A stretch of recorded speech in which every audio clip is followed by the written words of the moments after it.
Okay, guys, exciting stuff today.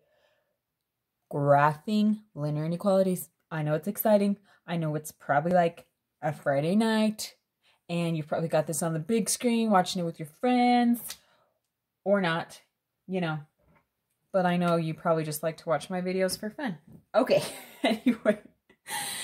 Before we get going, I'm just going to quickly tell you about 3 videos I'm going to link right over here. The first is, in this video, I'm going to assume you are very comfortable graphing a line. If that's not the case, that's okay, but go ahead and just click the graphing a line video for a quick review so that you feel comfortable with that. All right. The other 2 things linked are, the first is another video about graphing linear inequalities, but why it's already solved for. Okay. This way has 1 extra step, which is very important, but I wanted to split it into 2 videos. Anyways, so if you need it where y is already solved for, it's right over there for you. The other one is also another one about graphing linear inequalities. That's a mouthful. In this video, I'm going to go pretty in-depth, in detail what I'm doing. In that one, I go a bit quicker. So if you need that, that's great. And I also cover where y is by itself and not in the same video. Okay, let me stop talking about that so I can start talking about this, because this is what we are here for. Okay, so when graphing a linear inequality, there's really just 3 things we need to keep in mind that are different than just graphing a line like you've probably been doing. Okay, these 3 things are: number 1, using a solid versus a dotted line. When we graph lines, there's no option, right? It's just a solid line. Here we might have a dotted line. Number 2 is shading. We shade our graphs one side of the line when solving inequalities, okay? Or graphing inequalities. The last one is, this is important, we flip the sign if we multiply or divide by a negative. That applies to when we are solving to get y by itself on these. If we multiply or divide by a negative, you flip the sign. Weird, right? I know it's weird. Try and think of something that'll help you remember that, because it's important, okay? And I'll show you an example if you're like, what the heck is she talking about? All right. First things first, what I kind of like to try to remember to do first is note if it's going to be a solid or dotted line. Okay, if you have greater than or less than, it's a dotted line. Okay, the alternative is greater than or equal to or less than or equal to. You use a solid line. Okay, now the reason for this, in this situation, any ordered pair along the line is not an answer to that inequality. In this case, it is. Okay, in the case of it just being greater than or less than, the line is a boundary, but the points on it are not a solution, okay? If you're feeling like, what the heck is she talking about? Just start the problem. Hopefully it'll make sense in a minute. Let's get started. Okay, we need y by itself. I've made a mental note that this is going to be a solid line, right? All right, y by itself. Excuse me. I need to get rid of this negative 6x. So first thing I'm going to do is add 6x to both sides. Okay, those go away. I'm left over here with 2y is greater than or equal to, I'm going to write the x first, so 6x minus 4. All right, need to get rid of that 2, so I'm going to divide it off. Divide, divide. Okay, those go away. I've got y is greater than or equal to 6 divided by 2 gives me 3, right? 3x. We've got a negative divided by positive, so it's going to be negative. 4 divided by 2 gives me 2. Okay. Now, does that look something super friendly we can graph? Yeah, looks kind of like this, right? We love that. So now we can graph this like normal. The first mental note I need to make, I've already made. It's going to be a solid line. And then once we graph it, we will worry about the shading part. Okay. All right, this here is my y-intercept, and this is my slope. So my y-axis, I'm going to go to -2. There's my point. My slope is 3. I can think of it as 3 over 1, right? So 1, 2, 3 over 1. 1, 2, 3 over 1. I can also go the other direction. 1, 2, 3 over 1. 1, 2, 3 over 1. All right, solid line. Okay. Pretend like that is straighter than it is, okay? Okay. That is a straight line. Okay. Now what? Now we've got this shading, okay? So I'm either going to shade this side of the line or this side of the line. Whichever side I shade, every point on that side is an answer to this. Isn't that cool? I think it's cool. You should think it's cool. Okay, to figure out which side I'm going to shade, I simply pick a point, any point I want, as long as it's not on this line, any point I want. So, what is the easiest one to pick? Our little buddy 0, 0. It's just nice and friendly, and we like zeros. All right, so there's my x, y. I'm going to plug this in and see if the answer I get is true. Okay, that will tell me which side of the answers are true. If I plug this in and I get a true statement, I'm going to shade the side with 0, 0. If I get a false statement, I'm going to shade the other side. Okay, if that was confusing, hang with me.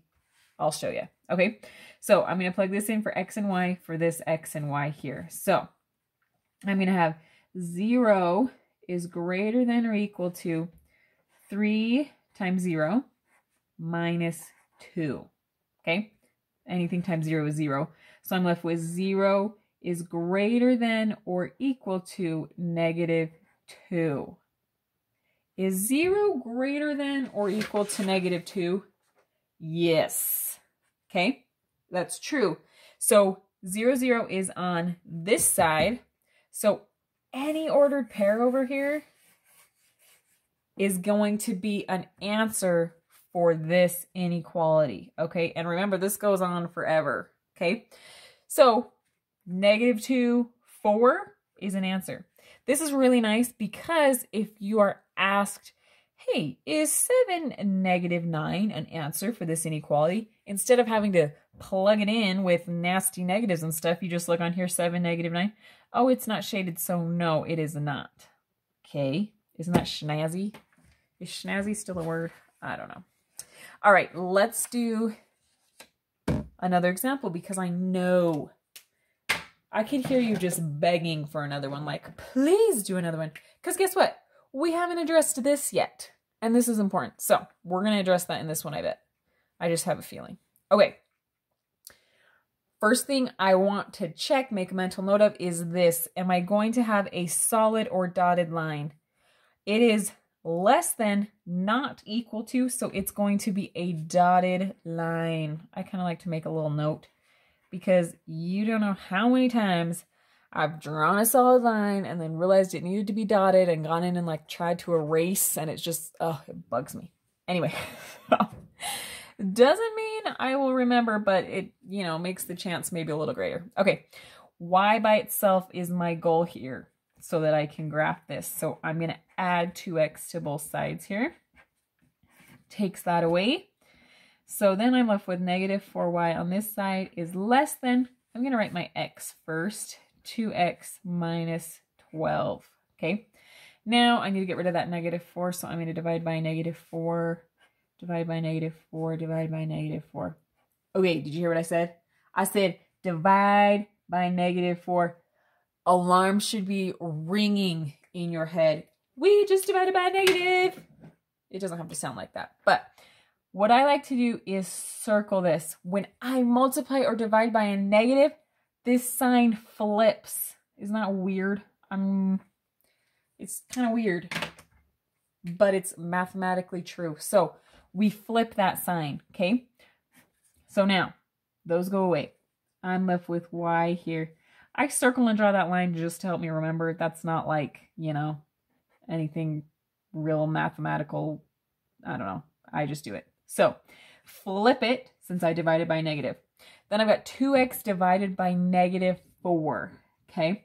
2 over 4 simplifies to 1/2, right? And then we're negative. So we got negative 1/2 x.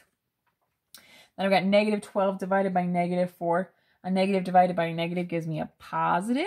12 divided by 4 is 3. Okay. There is the line I'm going to graph. Okay. All right.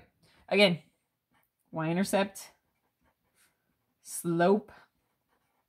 All right. So my y-intercept is 3. So 1, 2, 3, up 3 on my y-axis. And then my slope is negative 1/2. So I'm going to go down 1, right 2, down 1, right 2, down 1, right 2. I can also go the other way. Up 1, left 2, up 1, left 2, up 1, left 2. Now remember, it's a dotted line. Look, I remembered, guys. Are you proud of me?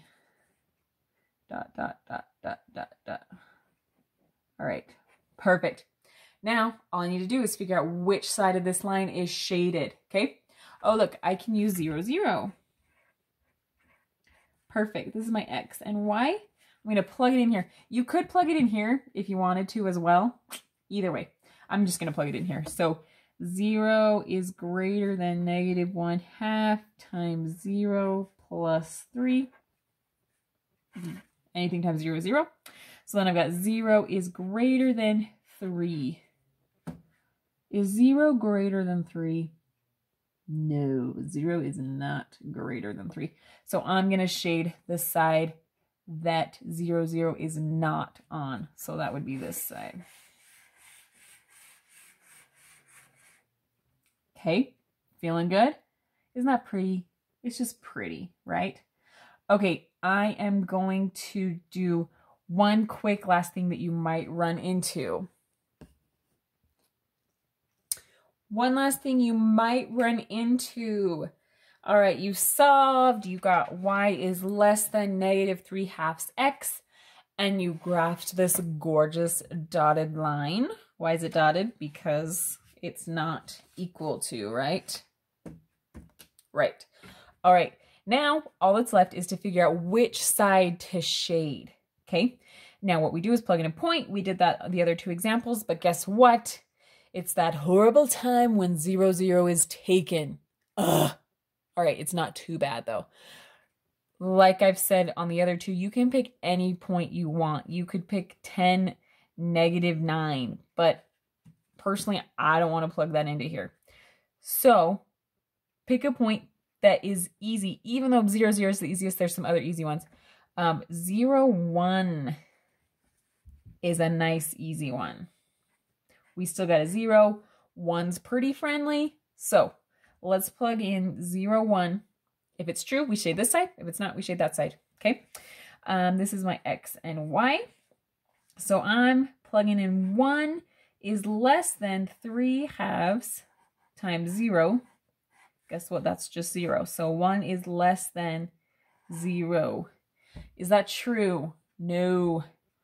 1 is not less than 0. So the point I plugged in was on this side. It was not true. So I'm going to shade in the other side. All right. So even if 0, 0 is not available, just pick another easy point. All righty. Get your homework done. Watch your favorite show on Netflix. And go to bed and have dreams of math that aren't nightmares.